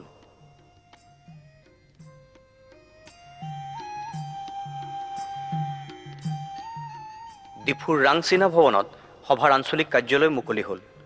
এই কাৰ্যকালতে দুৱাৰ মুকলি হ'ল লক্ষ্মীৰাম বৰুৱা সদনৰো। বিষ্ণুৰভা বঁটাৰে এই কাৰ্যকালতে সভাৰ দ্বাৰা সন্মানিত হ'ল ৰংমিলিৰ হাঁহিৰ স্ৰষ্টা ৰংবং তেৰাং। সভাৰ 51তম অধিৱেশনৰ সভাপতি যোগেশ দাসে গুৰুত্ব দিলে বিভিন্ন জনগোষ্ঠীৰ মাজত সদ্ভাৱ বঢ়োৱাত। অধিৱেশনলৈ মুখ্য অতিথি হৈ আহিল মৈত্ৰেয়ী দেৱী। সভাৰ সম্পাদক তেতিয়া প্ৰফুল্ল চন্দ্ৰ ভট্টাচাৰ্য, চামসিং হানছে পত্ৰিকা সম্পাদক। ডক্টৰ নাথান ব্ৰাউনৰ মৃত্যু শতবৰ্ষ সভাই উদযাপন কৰিলে এই কাৰ্যকালতে ডিফু সাহিত্য সভাৰ সহযোগত। ডক্টৰ উপেন গোস্বামীয়ে গুৰি ধৰিলে ডিমাচা ভাষা সংস্কৃতিৰ সন্মিলন এখনৰ। কামপুৰত বহা অধিৱেশনত সভাপতি আছিল বীৰেন বৰকটকী, সম্পাদক তেতিয়া অমল ৰাজখোৱা। সভাই সুমন্ত চলিহাই যুগুতোৱা আধুনিক অসমীয়া শব্দকোষত অনুমোদন জনালে। নিৰুৎ চৌধুৰীৰ নিৰ্বাচিত গল্পৰ বাবে বাণী মন্দিৰে পালে হৰিপ্ৰসাদ সোঁৱৰণী বঁটা। ৰাংচিনা ভৱনত মুকলি হ'ল জনজাতি গৱেষণা কেন্দ্ৰ। অম্বিকাগিৰি ৰায়চৌধুৰী জন্ম শতবৰ্ষও সভাই উদযাপন কৰিলে সেই বছৰতে। পাঠশালাৰ অধিৱেশনত সভাপতিত্ব কৰি ডক্টৰ মহেন্দ্ৰ বৰাই জনজাতীয় অজনজাতীয় জনগোষ্ঠীৰ মাজত সাংস্কৃতিক আদান প্ৰদানত গুৰুত্ব দিলে। তেখেতে কৈছিল, বিচ্ছিন্ন জীৱন যাপন কৰি কোনো মানুহে দ্বীপ হৈ জীয়াই থাকিব নোৱাৰে। এই কাৰ্যবৰ্ষতে সভাই শৰৎ চন্দ্ৰ গোস্বামী, ইন্দ্ৰেশ্বৰ বৰঠাকুৰ, হৰিনাৰায়ণ দত্ত বৰুৱা আৰু শ্ৰী শ্ৰী পীতাম্বৰ দেৱগোস্বামীৰ জন্ম শতবৰ্ষৰ উদযাপন কৰিলে। সভাৰ এইবাৰৰ অধিৱেশন বহিল বৰাক উপত্যকাৰ হাইলাকান্দিত। সভাপতি হ'ল কীৰ্তিনাথ হাজৰিকা। স্মৃতিতৰ্পণৰ গুৰি ধৰিলে নিৰুপমা হাগজেৰে। পণ্ডিত কৃষ্ণকান্ত সন্দিকৈ পিছত সভাই এইবাৰ সৰ্বোচ্চ সদস্যমহীয়ান সন্মানেৰে সন্মানিত কৰিলে ডক্টৰ মহেশ্বৰ নেওগক। অসম সাহিত্য সভাৰ সভাপতি আৰু কাৰ্যনিৰ্বাহক সদস্যসকলৰ ওচৰত মই নিতান্ত কৃতজ্ঞ যে সভাৰ দৰে সাহিত্য সংস্কৃতিৰ মহৎ এটি জাতীয় অনুষ্ঠানৰ সদস্যমহীয়ান পদৰ বাবে মোৰ দৰে অযোগ্যজনক বাছি উলিয়াইছে। সাহিত্য সভাই যে এদিন কৃতবিদ্যসকলক উপাধি প্ৰদান কৰিব আৰু সভাই দিয়া সেই বিভূষাৰ মূল্য যে বিশ্ববিদ্যালয়ৰ মানদণ্ডেৰেহে জুখিব পৰা হ'ব, এনে এটি আশা প্ৰকাশ কৰিছিল আমাৰ সৰ্বজনমান্য লক্ষ্মীনাথ বেজবৰুৱাই শিৱসাগৰত 1931 চনৰ পুহমহীয়া ঠেটুৱাই ধৰা জাৰত কপি কপি সভাৰ অভিনন্দনৰ উত্তৰ দিওঁতে। তেওঁ কৈছিল, এদিন আহিব বুলি মোৰ দৃঢ় বিশ্বাস হৈছে যেতিয়া এই সভাই দিয়া উপাধিবোৰ বিশ্ববিদ্যালয়ৰ উপাধিৰ নিচিনা গণ্য হ'ব। লগতে সাহিত্য অধিৰাৱে কৈছিল, আৰু আশা কৰিছোঁ যে ইউৰোপ বা আমেৰিকাৰ প্ৰাচীন প্ৰতিপত্তিশালী একাডেমী আৰু ছ'চাইটিবোৰৰ প্ৰদত্ত উপাধি জগতে জানি লোৱাৰ দৰে আমাৰ অসম সাহিত্য সভাৰ প্ৰদত্ত উপাধিবোৰো এনে এদিন আহিব, সকলোৱে মানি লোৱা হ'ব। ASL ক্লাব আৰু জোনাকীৰ শতবৰ্ষৰ লগতে কলিকতাত প্ৰকাশ হ'ল স্মৃতিগ্ৰন্থ সংক্ৰান্তি। সভাৰ এই কাৰ্যকালতে সাহিত্যাচাৰ্য সন্মান দিয়া হ'ল যজ্ঞেশ্বৰ শৰ্মা, ডক্টৰ সত্যেন্দ্ৰ নাথ শৰ্মা,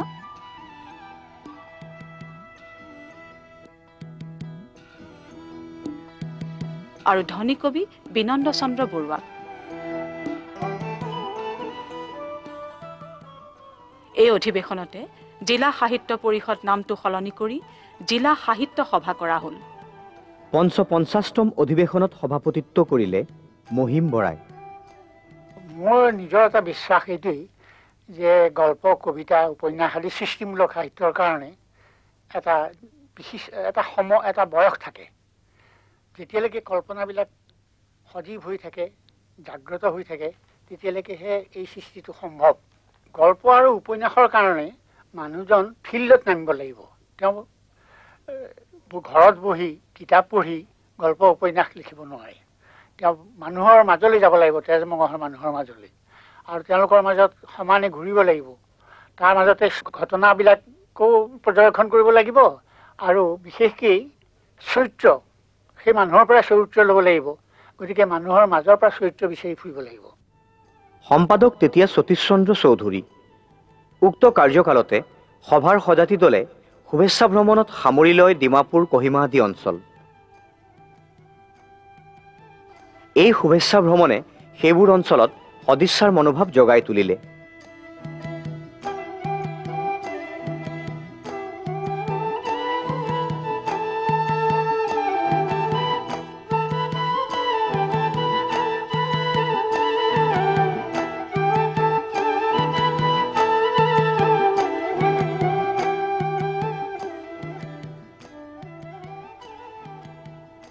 শুভেচ্ছা ভ্ৰমণে সামৰি ল'লে কোকৰাঝাৰৰ ভিতৰুৱা অঞ্চল, লুইতৰ চৰচাপৰি আদিও।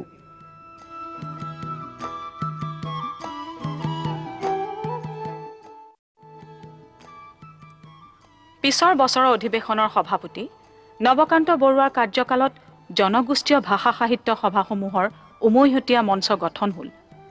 ডিফুত অনুষ্ঠিত গীতিকাৰ সমাৰোহ আছিল উল্লেখযোগ্য। দুধনৈত বহা এই অধিৱেশনত পৌৰোহিত্য কৰিলে ডক্টৰ নিৰ্মল প্ৰভা বৰদলৈয়ে। পলস পৰে উটি যায় হয় শুকুলা বালিৰ স্বৰ, এনেকৈয়ে 25 বছৰ নগজিল পলসত এটিবাৰো হাতে হাত মিলোৱাৰ সোণালী খবৰ, কি পিন্ধো কি নিপিন্ধো কৰাতে ইমান পৰ। 2 নম্বৰ, ৰুৱে পুৰিছে শুনা নাই চন্দন কাঠৰ জুই, মোৰ বুকুৰ কাপোৰখন গুচাই চোৱা এমুঠি চাই। সম্পাদক নাহেন্দ্ৰ পাদুন। এই কাৰ্যবৰ্ষতে সভাৰ সহযোগত তেজপুৰত অনুষ্ঠিত হৈছিল সাহিত্য অকাডেমীৰ আলোচনা চক্ৰ। গোৰেশ্বৰত অনুষ্ঠিত এইবাৰৰ অধিৱেশনত সভাপতি লক্ষ্যধৰ চৌধুৰী। মই অভিনয় কৰি ভাল পাওঁ, সেয়ে স্কুলীয়া দিনৰে পৰা আজিলৈকে অভিনয় কৰি আছো। চেক বুজি ভাওনা, যাত্ৰা, অনাটাৰ, আনকি দূৰদৰ্শনতো অভিনয় কৰি আছো। আনে মোৰ অভিনয় চাই ভাল পায় নে নাপায় নাজানো, কিন্তু অভিনয় কৰি মই বৰ বিমল আনন্দ পাওঁ। সম্পাদক তেতিয়া ৰামচৰণ ঠাকুৰী। মুকলি অধিৱেশনৰ উদ্বোধক কৰ্তাৰ সিং দুগ্গল। এই কাৰ্যবৰ্ষত উল্লেখনীয় আছিল অভিধান তত্ত্ব প্ৰশিক্ষণ অনুষ্ঠান আৰু চন্দ্ৰকান্ত বৰপূজাৰী স্মাৰক বক্তৃতা। ৰংঘৰ বাকৰিত বহা এই অধিৱেশনৰ সভাপতি ডক্টৰ ভূপেন হাজৰিকা। উদাত্ত ভাষণত তেখেতে কৈছিল, পাণ্ডিত্যৰ নিদৰ্শন থকা ভাষণ দিয়াৰ অভ্যাস আমাৰ নাই। হৃদয়ৰ পৰা গীত ৰচি অন্তৰৰ সুৰেৰে তিয়াই কণ্ঠক বাহন ৰূপে লৈ মানৱতাবাদী শ্ৰোতাৰ হৃদয় স্পৰ্শ কৰাৰ প্ৰচেষ্টাতে আজীৱন কটোৱা সাংস্কৃতিক বনোৱা বা ৰনোৱাহে মই।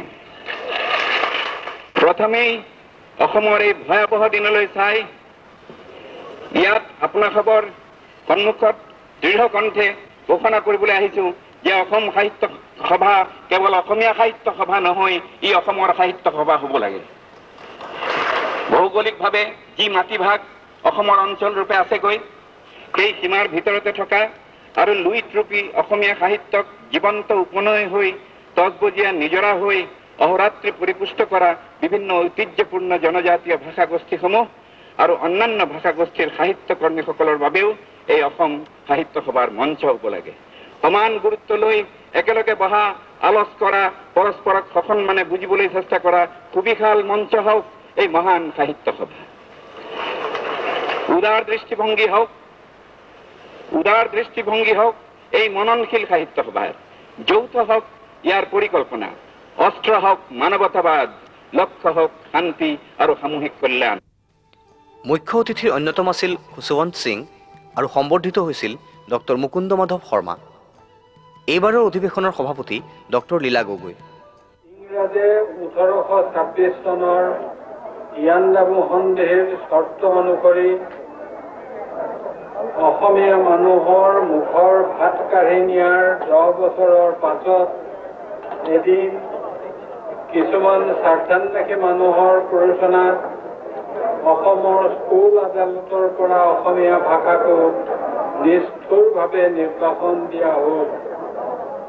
ঐতিহ্যপূৰ্ণ অথচ এই চহকী ভাষাটোক লাঞ্ছিত কৰি উন্নতি আৰু বিকাশ প্ৰতিহত কৰা হ'ল। অধিৱেশনৰ সাংস্কৃতিক সন্ধিয়া মুকলি কৰিছিল প্ৰফুল্লপ্ৰাণ মহন্তই। সভাৰ পূৰ্বৰ সিদ্ধান্ত মৰ্মে এই কাৰ্যকালতে অসম সাহিত্য সভা সংবাদ প্ৰকাশ হয়। এই বছৰতে ডক্টৰ সত্যেন্দ্ৰনাথ শৰ্মা সন্মানিত হ'ল সদস্য মহীয়ান সন্মানেৰে। এইটো বছৰতে বৰপেটাত উদযাপিত হয় ডক্টৰ বাণীকান্ত কাকতি জন্ম শতবাৰ্ষিকী। সৰ্থেবাৰীত মহাসমাৰোহেৰে পতা এই অধিৱেশনৰ সভাপতি আছিল হিতেশ ডেকা।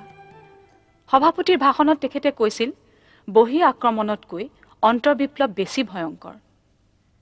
জনজাতিৰ দীঘেৰে অজনজাতিৰ বাণীৰে বোৱা অসমীয়া জাতি নামৰ ফুলাম গামোচাখনৰ কথা তেখেতে সোঁৱৰাইছিল। এই অধিৱেশনত মুখ্য অতিথি আছিল নৱনীতা সেন। এই কাৰ্যবৰ্ষতে দিল্লী আৰু মাদ্ৰাজত সভাৰ শাখা গঠন হৈছিল। বোকাখাটত বহা এই অধিৱেশনত সভাপতি আছিল ডক্টৰ লক্ষ্মীনন্দন বৰা। মাটি পানী বায়ুৰে লালিত পালিত হৈছে, অসমৰ হিত চিন্তা কৰিছে আৰু উন্নতিৰ অৰ্থে দান কৰিছে, তেনেলোকে অসমীয়া উদূৰ গ্ৰাম্যসূত্ৰৰ পৰা অহা গাঁৱলীয়া বংশধৰ শ্ৰীমন্ত শংকৰদেৱক সৰ্বকালৰ সৰ্বশ্ৰেষ্ঠ অসমীয়া হিচাপে আমি পাইছোঁ। সেই আমি কেৱল 20 বছৰ আগতে পোৱা নাই, অসমৰ অধিকাংশ অধিবাসীয়ে একালত অন্য ঠাইৰ পৰা আহিছিল। গতিকে লোকপ্ৰিয়ৰ পৰিসংখ্যাই অসমীয়াত্বৰ বিস্তৃতি নিৰ্ণয় কৰিব নোৱাৰে বুলি মোৰ ধাৰণা। এই বছৰতে BRPL এখন পূৰ্ণাংগ অসমীয়া অভিধানৰ বাবে সভালৈ আগবঢ়াই 5 লাখ টকাৰ অনুদান। চুটিগল্পৰ এখন কৰ্মশালাৰ উপৰিও বছৰটোৰ কাৰ্যসূচীৰ ভিতৰত আছিল বৰপেটা বাঘবৰ আদি অঞ্চললৈ সমন্বয় যাত্ৰা। এইবাৰ অধিৱেশন বহিল বিলাসীপাৰাত। সভাপতি ডক্টৰ নগেন শইকীয়া। অসম সাহিত্য সভাৰ পিছফালে আছে অসমৰ বিশাল জনসমুদ্ৰ। এই জনসমুদ্ৰৰ বাবে অসম সাহিত্য সভা এটা ভাৱশক্তি, প্ৰেৰিত এটা ভাৱনাৰ প্ৰতীক। অসম সাহিত্য সভাৰ অধিৱেশনসমূহ যেন স্বদেশানুৰাগ আৰু মানৱিকতাৰ কুম্ভমেলা। অসমৰ শদিয়াৰ পৰা ধুবুৰীলৈকে সমগ্ৰ অঞ্চলৰ পৰা জনতা আহে এই কুম্ভমেলাত যোগ দিবলৈ। কালক্ষয়, অৰ্থক্ষয় আৰু শক্তিক্ষয় কৰি কিয় আহে? আহে এবাৰ স্বদেশানুৰাগৰ সংগমস্থলীত অৱগাহন কৰি যাবলৈ।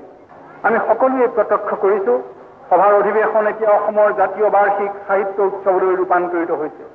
অসমৰ দূৰ দূৰণিৰ পৰাও হাজাৰ হাজাৰ লোক আহি সমবেত হয় সেই অধিৱেশনস্থলী। সকলোৱে বিষয়বাদ লাভৰ বাবে নাহে, গাঁঠিৰ ধন ভাঙি আহে এই উৎসৱত যোগ দিবলৈ, আহে নিজৰ প্ৰিয় লেখকসকলক এবাৰ নিজৰ চকুৰে চাই যাবলৈ। সেই সময়ৰ উপৰাষ্ট্ৰপতি KR নাৰায়ণনে অধিৱেশনত যোগ দিছিল মুখ্য অতিথিৰূপে। এই বছৰতে ধুবুৰীত মুকলি কৰা হ'ল আঞ্চলিক কাৰ্যালয়। বিলাসীপাৰাত স্থাপন হ'ল প্ৰাচীন ভাষা সংস্কৃতি গৱেষণা কেন্দ্ৰৰ আধাৰশিলা। ইয়াত যি ভাষা সংস্কৃতিটো আছে, এইবিলাক উপনদীৰ নিচিনা, সিহঁতৰ মূল খুঁটিটোত আহি ডাঙৰ কি কৰিব। এই বিভিন্ন য'তৰ ভাষা সাহিত্য সংস্কৃতিৰ উন্নতি হয়, তেনেহ'লে আমাৰ অসমীয়া ভাষা সাহিত্য সংস্কৃতিৰ উন্নতি হ'ব। এইটো হৈছে মূল নীতি, সেই নীতিৰ ওপৰত নিৰ্ভৰ কৰি এই কেন্দ্ৰটো স্থাপন কৰা হৈছে। এই বছৰতে ইতিহাস আচাৰ্য উপাধিৰে সন্মানিত হ'ল ডক্টৰ হেৰম্বকান্ত বৰপূজাৰী। কলিকতাতে অনুষ্ঠিত হ'ল আলোচনা চক্ৰ। চৰ চাপৰিৰ সন্মিলন হ'ল বাঘবৰত। সৈয়দ আব্দুল মালিক আৰু যতীন্দ্ৰনাথ গোস্বামী সন্মানিত হ'ল সাহিত্যাচাৰ্য উপাধিৰে।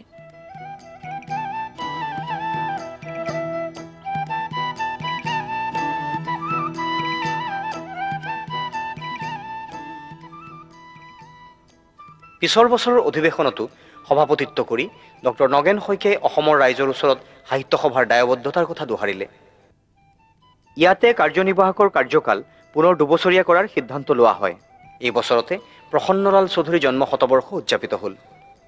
সুদূৰ ইংলণ্ডতো সভাৰ এটি শাখাৰ গঠন আছিল বছৰটোৰ উল্লেখযোগ্য ঘটনা। ইতিপূৰ্বে আমেৰিকাত খোলা শাখাৰ বিস্তাৰে সভাৰ কাম কাজক এক নতুন মাত্ৰা দিলে এই বছৰতে। এইবাৰো সম্পাদক আছিল শৈলেন কুমাৰ দাস।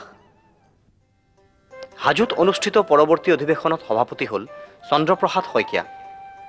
উদুলি মুদুলি পৰিৱেশত সগৌৰৱে উদ্যমান হ'ল সভাৰ পতাকা।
জাতিৰ পৰিস্থিতি অনুমান কৰোঁতে গুৰুজনে নিৰৱবীয়াকৈ কিছুমান নামৰ উল্লেখ কৰিছে, যেনে কিৰাত কছাৰী, খাচী, গাৰো, মিৰি, দমন, কংক, গোৱাল, অসম, মুলুক, ভোবা, কুলুক, কুবা, নেজ, চন্দাল প্ৰকৃতি 15টি উন্নত জাতিৰ নাম আছে।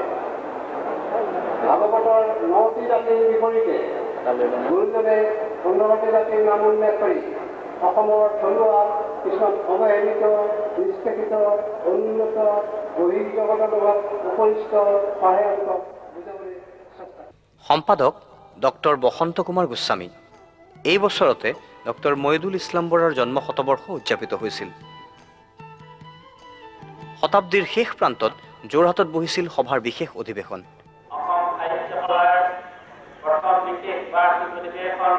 যোৰহাটৰ কৃষ্ণকান্ত সতীৰ্থ ক্ষেত্ৰত অনুষ্ঠিত হৈছে। ইয়াৰ আগতে মই অসমৰে অসমীয়া, পৰিৱেশ অসমৰে নহয়, মৰাৰ যদি আহোঁ কেতিয়াবা আই ইয়ালৈকে গৈ অসমৰে অসমীয়া। মূল সুঁতিৰ লগতে উপসুঁতিসমূহৰ বিকাশৰ ওপৰত গুৰুত্ব দিয়া হয় এই অধিৱেশনত। সাহিত্য সভালৈ অহা দান অনুদানৰ ওপৰত চৰকাৰে কৰ ৰেহাই মঞ্জুৰ কৰিলে এই কাৰ্যবৰ্ষতে। গুৱাহাটীৰ চচলত সভাৰ প্ৰকল্পৰ বাবে পোৱা মাটিখিনি সভাই নিজৰ আয়ত্তলৈ আনিলে। সুৰেশ গাৰুদিয়াৰ দানেৰে আধাৰশিলা স্থাপন হ'ল এটি প্ৰেক্ষাগৃহৰ। হেমকোষ শতবৰ্ষ উদযাপনো এই সময়ৰ এটা বিশেষ ঘটনা। ফণী তালুকদাৰে থৈ যোৱা ইচ্ছাপত্ৰ অনুসাৰে তেওঁৰ বাসভৱনলৈ স্থানান্তৰিত হ'ল সভাৰ গুৱাহাটী কাৰ্যালয়ৰ পুথিভঁৰাল। এইছোৱা সময়তে ডিব্ৰুগড়ৰ চহৰীয়া পৰিয়ালে ৰায়বাহাদুৰ ৰামেশ্বৰলাল চহৰীয়া ভৱনক সংহতি ভৱন আখ্যা দি সভালৈ আগবঢ়ায়। জোনাকী আৰু বাঁহীৰ একোটিকৈ সংকলনৰ প্ৰকাশ হ'ল সভাৰ এইছোৱা সময়ৰ এটি ঐতিহাসিক আৰু পৰম প্ৰেৰণাদায়ক ঘটনা। নতুন সহস্ৰাব্দৰ প্ৰথম শতিকাৰ আৰম্ভণিতে ডিব্ৰুগড়ৰ সাহিত্যপ্ৰেমীসকল প্ৰস্তুত হয় অসম সাহিত্য সভাৰ ৬৭তম অধিৱেশনখন অনুষ্ঠিত কৰিবলৈ। এই অধিৱেশনৰ সময় 2001 চনৰ 7 ফেব্ৰুৱাৰীৰ পৰা 11 ফেব্ৰুৱাৰী। আদৰণি সমিতিৰ বিষয়ববীয়া তথা সদস্যবৃন্দই উঠি পৰি লাগে প্ৰস্তুতি পৰ্ব সুকলমে সমাধা কৰিবলৈ। পৰিলক্ষিত হয় সাহিত্যপ্ৰেমী ৰাইজৰ মাজত উৎসাহ উদ্দীপনা। অসমৰ মাননীয় মুখ্যমন্ত্ৰী ডাঙৰীয়াই মাংগলিক মন্ত্ৰ উৰুলিধ্বনিৰ মাজত সভামণ্ডপৰ লাই খুঁটা পুতি ৰাইজৰ উৎসাহ দুগুণে বঢ়াই তোলে। উদ্যোক্তাসকল সাজু হয় একবিংশ শতিকাৰ প্ৰথম সাহিত্য অধিৱেশনখনিক সৰ্বতোপ্ৰকাৰে সাফল্যমণ্ডিত কৰি তুলিবলৈ। ইতিমধ্যে অসম সাহিত্য সভাই অসমৰ জাতীয় জীৱনত এক বিশাল মহীৰূহৰ ৰূপ লৈছেহিয়ে। সভাৰ যোৰহাটত থকা কেন্দ্ৰীয় কাৰ্যালয় হৈ উঠিছেহি বিশাল কৰ্মব্যস্ততাৰ স্নায়ু কেন্দ্ৰ সদৃশ। অসমৰ জাতীয় জীৱনত এতিয়া আৰু এনে কোনো দিশ নাই যাক এই কৰ্মব্যস্ততাই স্পৰ্শ নকৰে, যাক এই কৰ্মব্যস্ততাই সমৃদ্ধ নকৰে। গুৱাহাটী, ডিফু আৰু ধুবুৰীত স্থাপন কৰা 3টা আঞ্চলিক কাৰ্যালয়ত আৰু ডিব্ৰুগড়ত স্থাপিত চাহ জনজাতি বিষয়ক কাৰ্যালয়তো বিৰামবিহীন ব্যস্ততা। অসমৰ জাতীয় জীৱন, অসমৰ ভাষা সাহিত্যৰ বিষয়ে চিন্তা চৰ্চা ইয়াত ধ্বনিত প্ৰতিধ্বনিত হয়হি অবিৰামভাৱে। সমগ্ৰ অসম জুৰি থকা হেজাৰৰো ওপৰ শাখা সাহিত্য সভাৰ জৰিয়তেও গোটেই অসম চিৰচেনেহী ভাষা জননীৰ বন্দনা ধ্বনিৰে মুখৰিত হৈ থাকে। চিৰচেনেহী মোৰ ভাষা জননী, চিৰচেনেহী মোৰ ভাষা জননী, ধন্যে পুণ্যে কৃপাৱনী, আই ধন্যে পুণ্যে কৃপাৱনী, চিৰচেনেহী মোৰ ভাষা জননী, প্ৰকৃতি পৰশৰকে কমল কমল, চঞ্চল হৃদি জলে ভালে পৰিমল, প্ৰকৃতি পৰশৰকে কমল কমল, চঞ্চল হৃদি জলে ভালে পৰিমল, কোমল সপাৰ কলি ঢৌৱে ঢৌৱে ঢৌৱে তুলি, কোমল সপাৰ কলি ঢৌৱে ঢৌৱে ঢৌৱে তুলি, ৰিণিকি কোনে তোলে ৰাগিনী, ৰিণিকি কোনে তোলে ৰাগিনী, চিৰচেনেহী মোৰ ভাষা জননী, সংসাৰ গুৰু ভাৰে নৱ খবৰা, হিয়াত বিলীন হয় হিয়া ভৰা গান, সংসাৰ গুৰু ভাৰে নৱ খবৰা, হিয়াত বিলীন হয় হিয়া ভৰা গান, তাৰ নিচুকনি খনত শুনি বাণী ব্যথা পমাকাৰ, নিচুকনি খনত শুনি বাণী ব্যথা পমা, চকুতে চকুৰ নিৰে লয় জিৰণি, চকুতে চকুৰ নিৰে লয় জিৰণি, জীৱনে মৰণে ৰণে লহৰি উধাৰ,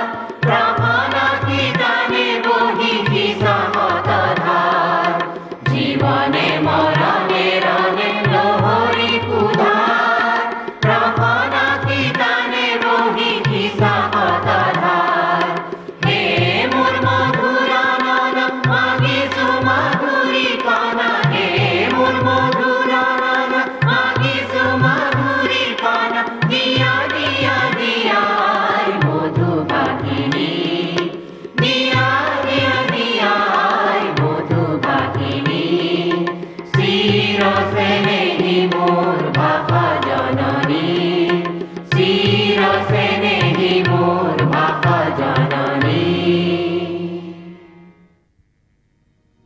ময়ে অসমৰ, ময়ে ভাৰতৰ, ময়ে ডেকা ল'ৰা অগ্নিময়, ময়ে কাৰুকৰ, ময়ে খনিকৰ, ময়েই চিত্ৰকৰ, গঢ়ি যাওঁ মনোহৰ, সুৰ অপৰূপ কত নৱৰূপ, ময়েই ৰূপ কোঁৱৰ, ময়েই স্বদেশ, ময়েই বিদেশ, মই নানা দেশ, সাতো মহাদেশ, সাতবাৰ ঘূৰি ফুৰি, জ্ঞানৰ মানিক মুকুতা আনিম অঞ্জলি ভৰি ভৰি, কামৰূপা মোৰ সুদি সুৰীয়া, অসমীয়া ভাষা জগত সভালৈ যাব, উজ্জ্বল সুজ্জ্বল কহিনূৰ পিন্ধি হাঁহি জ্যোতিৰূপা হ'ব, মই কত পৰ্বতৰ, কত ভৈয়ামৰ, শত নিজৰাৰ ধাৰ, হিলদোল ভাঙি বৈ আহি আহি, বৰলুইতত হৈ যাওঁ একাকাৰ, বৰলুইতত হৈ যাওঁ একাকাৰ, বৰলুইতত হৈ যাওঁ একাকাৰ। অসমৰ চাৰিসীমা অতিক্ৰম কৰি দিল্লী, কলিকতা, মুম্বাইত সাহিত্য সভাই শাখা গঠন কৰিছেগৈ, শাখা গঠন কৰিছেগৈ ৭ সাগৰ ১৩ নদী পাৰ হৈ আমেৰিকা আৰু ইংলণ্ডতো।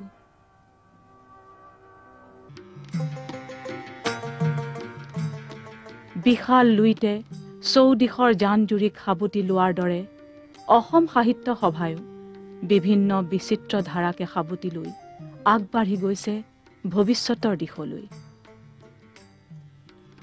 অসম সাহিত্য সভাৰ পতাকাৰ তলত সমবেত হৈছেহি অসমৰ গাঁও ভূঁই নগৰ চহৰ পৰ্বত ভৈয়ামৰ সমূহ ৰাইজ আটাইৰে চেতনাৰ অংগ হৈ পৰা সেই পতাকাৰ তলত সমূহ ৰাইজে সমস্বৰে গায় আপোনাৰ দেশৰ সংগীত আৰু সেই সংগীতে উপাসনাৰ দৰে অসমৰ আকাশ বতাহ মুখৰিত কৰি থাকে অবিৰাম।